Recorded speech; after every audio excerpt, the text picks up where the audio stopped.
they've noticed improvement in their body awareness. It's one of the things I have on my checklist for a progress exam. I've been taking care of a gentleman right now who, when he first came in, like tall guy in that flexed posture, he's got that C-shaped curve, he's got no lumbar curve or anything like that. And I would ask him, well, how does this feel or how does that feel? What do you like? What are your thoughts? And he's like, I don't know. I don't really feel anything. I like so disconnected from his body. And then after his first progress exam, that was the first thing, double check marks on the body awareness. I can feel my body. I feel things differently. And I was like, yeah. You're coming online. Woohoo! Totally. It's just so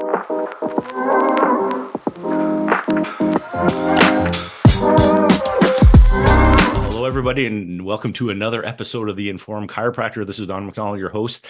Today is going to be fun. I get to hang out with a chiropractor that I've met a long time ago, back in the Parker days when we used to go into Parker's all the time. She graduated from CMCC in 2000. She went down to Parker, taught at Parker College. That's where I met her, at Parker seminars. I got to introduce her a few times from the stage, and then as president of the M2 Chiropractic Society, I brought her out, and she's actually the one who taught me Webster's technique. So that was really cool. So she was one of my introductory teachers into adjusting pregnant women, which has been pretty awesome because I see tons of them now. So it's been really great. So I want to welcome Dr. Nicole Leaderman to the podcast. Welcome. Hey, thanks so much. I'm happy to be here. And I had no idea that I was the one who taught you Webster technique. That's pretty cool. I know that is pretty cool. So that's that was back in the day where I was my first because you come out 28-year-old, 30-year-old guy, and we don't have kids, and you have your wife hasn't had kids, and so you just kind of don't know what you're doing when you're working with the pregnant or the kids. And so you got to learn somehow. So yeah, that was super helpful for me. So I'm so glad. That's awesome. So why don't you tell us a little bit about, I know you've been on the podcast, but I think it was like about 5 years ago. It's been so long ago, Yeah, it was a long time ago. but you graduated from CMCC, and what was your story again? Why you got into chiropractic? My story is that I always, I knew from a young age that I wanted to be a doctor. Always wanted to be a doctor. And I thought my path would be medicine because I didn't know any other kind of doctor. So I went through school. I loved science. I actually tried for a while to do psychology. I thought I was going to go into sports psychology because I was a figure skater. And every psychology course ended with, well, we're not really sure and we don't really know and it's a theory. And I thought, I hate this. No certainty at all. Or something, right? Yeah. Anyways, I knew that I wanted to be a doctor, and I transferred from that to kinesiology at McMaster because I loved the human sciences. I didn't want to be just a biologist or anything like that. At the same time, my grandmother, my mom's mom, was really sick. She was in and out of the hospital. She had uncontrolled diabetes. And this one particular time over the holidays, she was in the hospital and we had gone to see her. I was with my mom, and my mom just wanted to thank the doctor for taking care of her. As my mom is trying to talk, he's backing out of the room, and my mom went to say something, and he looked at my mom and he said, listen, your mother's not going to get any better. This is the best we can do. And that's it. And he turned around and started to walk away. And I thought, if that's what medicine is, that's all the answers they have. I don't want to do that. Now, what am I going to do? Right. And I had some words with the doctor because I was really upset with him treating my mother that way. Well, I just said, how dare you take the hope away from somebody? You don't know what that body can do, and she was just trying to thank you and wish you Merry Christmas. When I was in university, I was also having terrible headaches. So I went to see a chiropractor, a friend of a friend who was at CMCC. And when she explained to me what chiropractic was from her understanding back in those days at CMCC, I thought, well, this makes sense. Why didn't anyone ever tell me this before? Right. And that's how I got to where I am. I was listening to one of the other podcasts because I think Dr. Tanya Chambers was a bit the same way that, the universe does things to help you find your direction. Because when I was in my fourth year, so I didn't have my fourth year marks yet, I applied to everything because I didn't know. This is kind of in between those things happening. I applied to medicine and physio and OT because I wasn't really sure, and I didn't get into anything. And it was the first time I hadn't been accepted into a program that I applied to in my life. Wow. Right. And then I had to think, oh, well, what do I want? Right. And that's really, I did a chiropractic health assistant course, and I worked in a chiropractic office and had some great experiences. And sure enough, then when I applied to CMCC, I got in. That's great.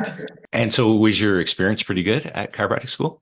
Yeah, actually it was. We were lucky. We had a great class. When we went through, we still had chiropractors there who would talk subluxation, Hmm. who would, and there was those who wouldn't, but you kind of knew who you could go to, who you could talk to, and that kind of thing. We had, like, James Chestnut was a classmate of mine.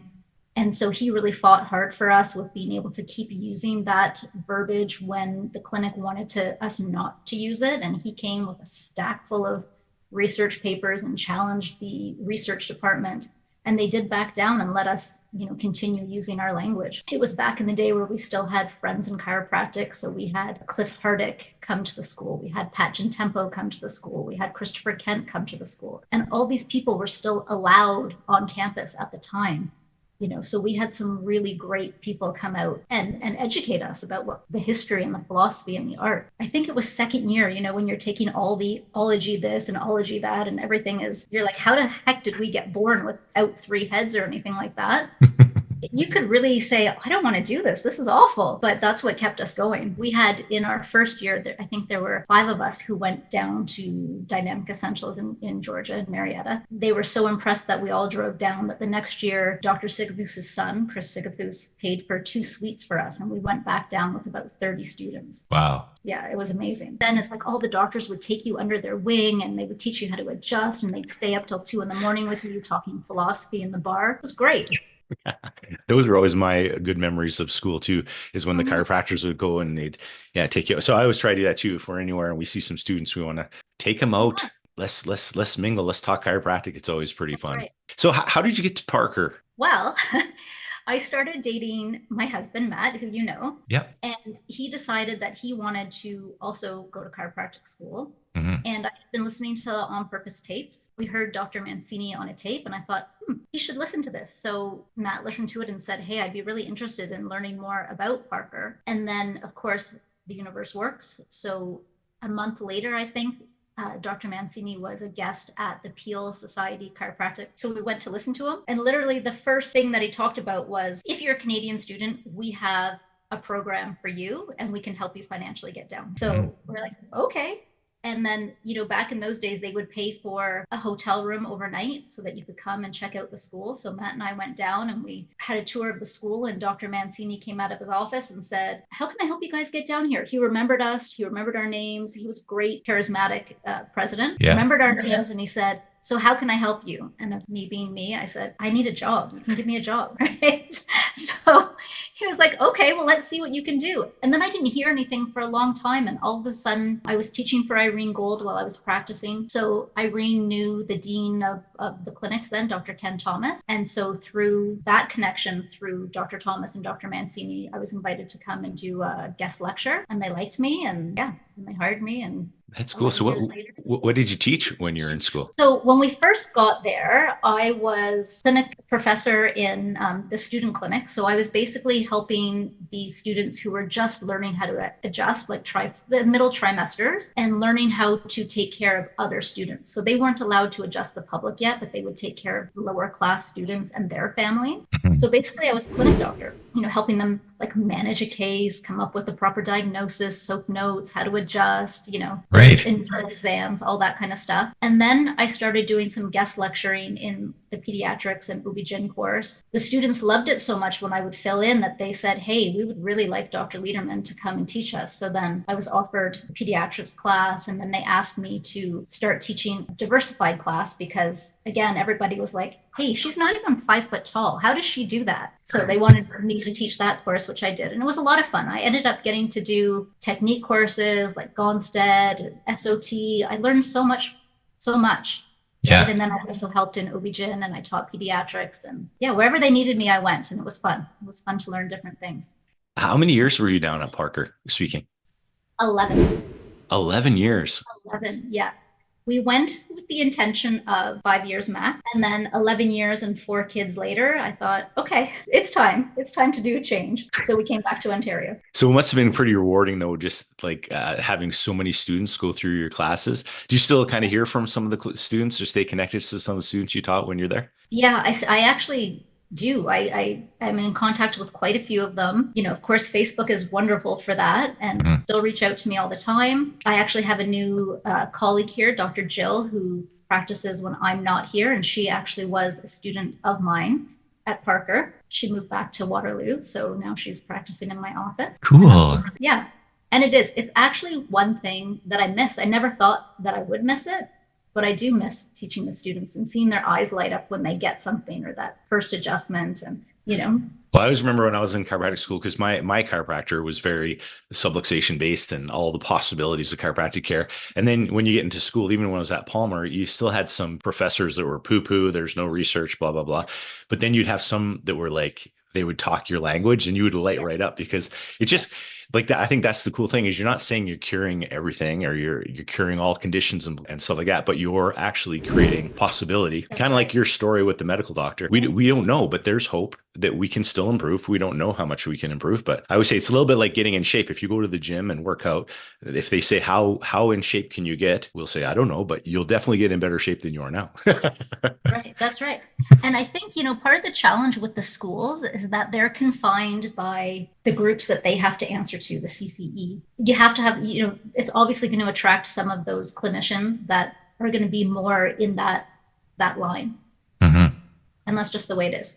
Yeah. So you pick up everything and you go back home, and is it Waterloo was your hometown, right? No, Toronto is our hometown. Ah. So Waterloo is about an hour and a half southwest of Toronto. So not far. We wanted to be close enough that we could drive into Toronto and see everybody, and far enough away that they had to phone before they came. Right? They just can't just show up on your front doorstep. Right. Well, and you know what? We also wanted to, we just wanted a different life. Toronto is busy. It's a great city, but it's busy and it's densely packed. Waterloo is a little slower, a little more wide open. It's a great place to raise a family. Mm-hmm. And since we were starting over, Matt went to school here. So he said, how about Waterloo? And I said, okay, let's do it. So curious, how is that? Like, I've been like being out of school did you go to Parker right after CMCC, or was there a gap between there? A couple of years. Yeah. I practiced in Ontario for a couple of years doing locums mostly. And then after that, Matt and I, after we got married, I said, you got to put a ring on it or I'm not going. So after we got married, I finished writing all my American boards. And then So like after already being graduated for 13 or 14 years and then coming back and starting from scratch, how was that experience? Did you just open your own place, or how did you get going? Well, we moved back here in June, and I did not work until January the following year. Mm-hmm. I never really had a long maternity leave, as you know, being in the States, and I have 4 kids. So I really wanted to take take a break and have the time with them that I didn't have, and to get them, to use polyvagal language, to get them regulated and settled and used to their new surroundings and ready for school and all of that kind of stuff. Mm-hmm. So I stayed home for that 6 months. And then a former colleague of mine, he graduated 2 years ahead of me, was practicing in a little town about 20 minutes from here, kind of like between me and where Dr. Tanya is. Yeah. And said, hey, there's a space for a chiropractor if you're interested. So that's where I started. It was okay. I didn't love it there. It was the vibe, the energy wasn't really what I was looking for. Yeah. I've always wanted to work with midwives and have that kind of collective clinic. And a spot came up here where I am now in Uptown Waterloo, which is like our downtown, what we call it, Uptown. Uptown, yeah. The Uptown, downtown. Kitchener is downtown, Waterloo is uptown. We're kind of attached. So we call it Uptown. Cool. So I'm in with a wonderful midwifery clinic in Uptown Waterloo. That's great. Yeah. Well, that's so good. And so how long you've been here for how long? We have been back in Ontario for 11 years. Oh my gosh. It's so funny, because when I met you too, that was when you're just totally speaking for Parker seminars, working at the school. My goodness, we might be getting old. How maybe. Many kids ago was that, right? How many kids did I have when I first met you? I think only 2, maybe. Right, because you had when we hung out in Rome and we walked all around Rome with your little one.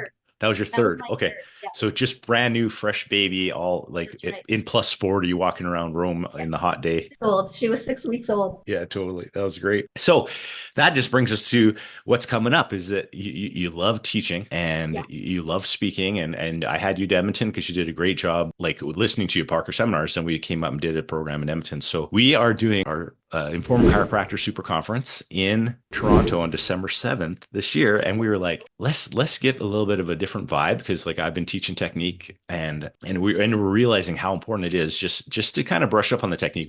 We mostly attract chiropractors that have been practiced between 5 to like 25 years. So the cool thing is we don't have to go from scratch and teach them a whole new technique and go, they don't know anything. But what we're doing is just giving them like tools that they can use like the next week, so that they can just kind of add some tools into their toolbox. And so we came up with a cool concept. Me and Brandon were like, we want to have something around the safe womb, because we're always talking about creating safety in the nervous system, because that's in chiropractic language, that's a state of ease. And we want to be able to create a consistent or regulated state in the nervous system. And so I'm like, what better person to bring is the one who taught me Webster technique to do some prenatal and postnatal chiropractic checks. So Dr. Nicole is going to be one of our speakers for that event, and we're very excited. So maybe tell us a little bit about what we can expect, some of the things you're thinking of covering when we're... Well, so I want to cover a little bit about, I always like to start with a little bit about the state of affairs, because not everybody sees pregnant women or pediatric. And I think it's important for everyone to know kind of what women especially are facing when they go to whatever practitioner they go to. So whether they're going to go to a midwifery clinic or an OB-GYN, their journey really starts there, and how they're educated into what's going to happen to them, right? Mm-hmm. So in a midwifery clinic, we talk a lot more about what we're going to do together as a team for you to have this baby. Whereas when you go to an OB-GYN, it's a lot more, this is what's going to happen to you when you go to the hospital. Right? The doctor is going to deliver your baby. Whereas in midwifery, we think about the woman delivers her baby, and what a crazy concept. I know, right? And so I like to do a little bit of that lay of the land, so everyone kind of knows what, if a patient comes into their office, a practice member comes into their office who's pregnant, what they might be facing and the kind of language that they're hearing. A lot of times they're being fear-based right from the beginning about what birth is, or, what all the things that could go wrong. And it's not really just an OB-GYN. Unfortunately, there's a lot of midwifery practices who are very medical in that way too.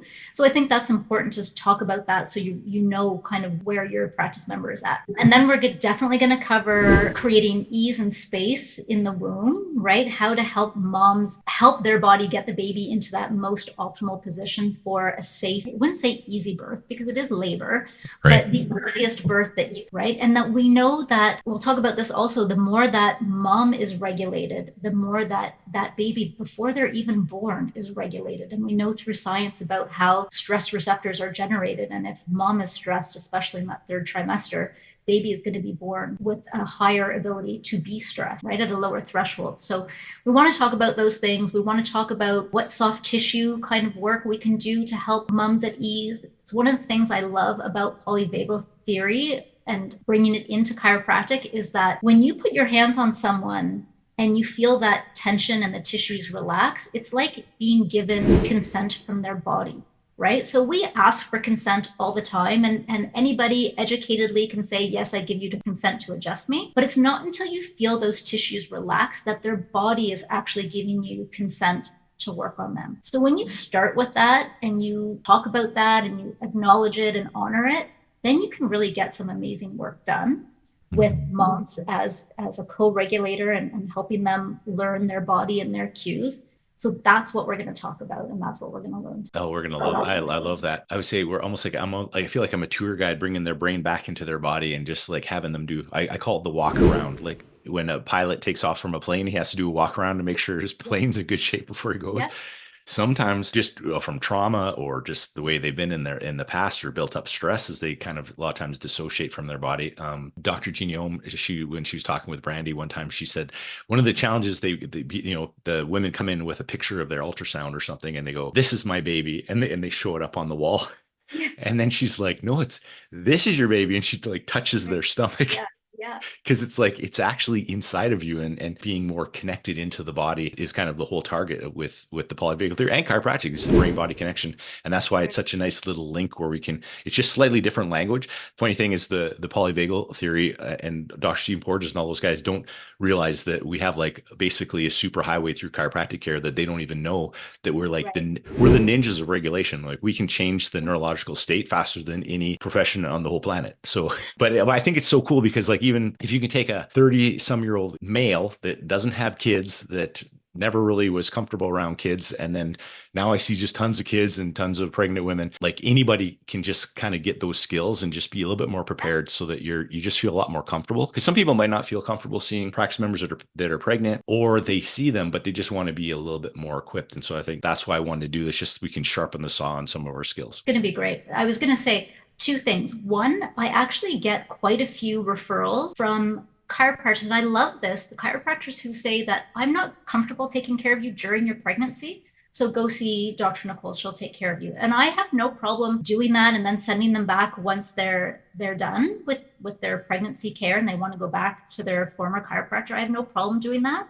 And then I also try to invite those chiropractors in to say, hey, if you want to learn some skills, it doesn't have to be me. I'm glad that you have the confidence in me. And I'm glad that you have the confidence in chiropractic, that you know that this person still needs care and that you're willing to send them. I love that. And then the other thing that I was going to comment on that you said is that when I do a progress exam, one of the things that I love the most is when someone says that they've noticed improvement in their body awareness. It's one of the things I have on my checklist for a progress exam. I've been taking care of a gentleman right now who, when he first came in, like tall guy in that flexed posture, he's got that C-shaped curve, he's got no lumbar curve or anything like that. And I would ask him, well, how does this feel? Or how does that feel? What are your thoughts? And he's like, I don't know. I don't really feel anything. I so disconnected from his body. And then after his first progress exam, that was the first thing, double check marks on the body awareness. I can feel my body. I feel things differently. And I was like, yeah. You're coming online. Woohoo! Totally. It's just so exciting. He laughs more, he smiles more, he jokes around. Whereas before he was just very stoic almost.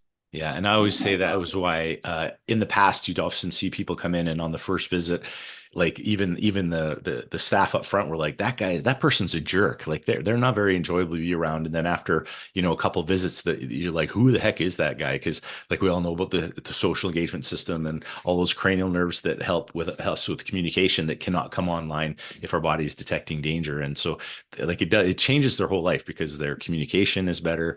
They just become nicer humans, even along with the improved function of their whole body and nervous system. So super important. Now, a question, like not everyone who listens to this podcast can come to the super conference, unfortunately, because they're from all over the world. But one common question I often get is chiropractors out there just wanting to know how can they, or what can they do to help improve their certainty in chiropractic? And is there certain things that you've done in the past to be able to keep your certainty high in chiropractic? Oh, good question. I do lots of things to keep myself certain. The first one is get adjusted myself, because then I know what it feels like. I know what the patients are feeling. And just like I'm sure with you, I'm a better person when I'm adjusted, right? I'm happier. I am nicer to people. My patience is better, all of those things. And I just feel better. I feel like I know when I get off the table, I can say, oh, that's what it feels like to be me. Okay, I'm ready, So I think that's the biggest thing, is getting adjusted. 2 is find your tribe and train with people. I go to at least once a quarter. I have a mentoring group that I train with. Some of the people were classmates of mine from CMCC. Some are new doctors that I've met. And we train on different things in the office. And sometimes the training is about staff. And sometimes the training is about how to deal with objections. And sometimes the training is technique. And sometimes it's all kinds of different things. And we each put in our questions and train on those things when we meet with each other. It's a great way because you get other people's perspective and you're just immersed in it. So that's a great way. Going out and taking if you're unsure about something, there's so many places to go and learn those things. So just take advantage of it. Find something that resonates with you, then practice it. Practice. There's nothing better than doing reps, right? The reps. That's right. Well, I don't know about yourself, but there have been times where, at when I was teaching at Parker, I was so immersed in different techniques that I was like, yeah, I can do a seated cervical, no problem. I can do this, no problem. But we all sort of get in practice and then we start doing the things that we're best at or the things that we like the best. And some of those other things fall off. And you might have someone come in who's a difficult patient to adjust. You try something and you're like, oh, I'm not as sharp at that skill anymore. So you have to practice it. And it's no different than going to the gym or making the decision to eat right every day. It's a practice and it's a discipline. So find someone to train with, someone who's good at what you want to be good at, and work with them. Yeah, I always say entropy is always in the background, just slowly breaking things down. If we don't sharpen the saw, right, it just eventually Right. kind of degenerates in the background. So, well, thank you very much for coming back on the podcast. I really Is appreciate that it. it? Are we done already? Yeah, I know. We already blasted through. We're already like 25 minutes. So it's boom.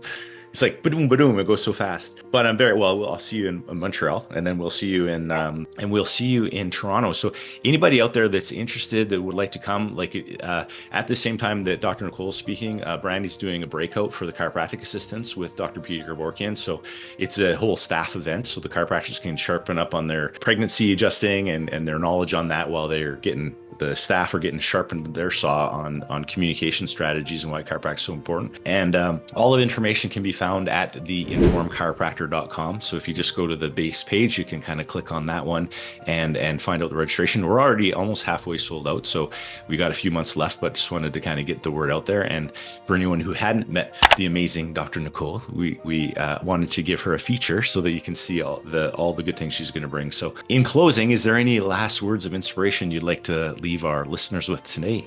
I don't know, just, you know what, just come and be with your tribe and get dipped in the art and the philosophy and the connection. I think we've missed it so much that we just need to be together and raise this profession up where it should be. We have lots of people to reach and we can't do it alone. So let's do it together. All right. So with that said, we'll see everybody again in a couple of weeks. And I'll leave that with that quote from Dr. Nicole. Let's do it together. Take care, guys. Together.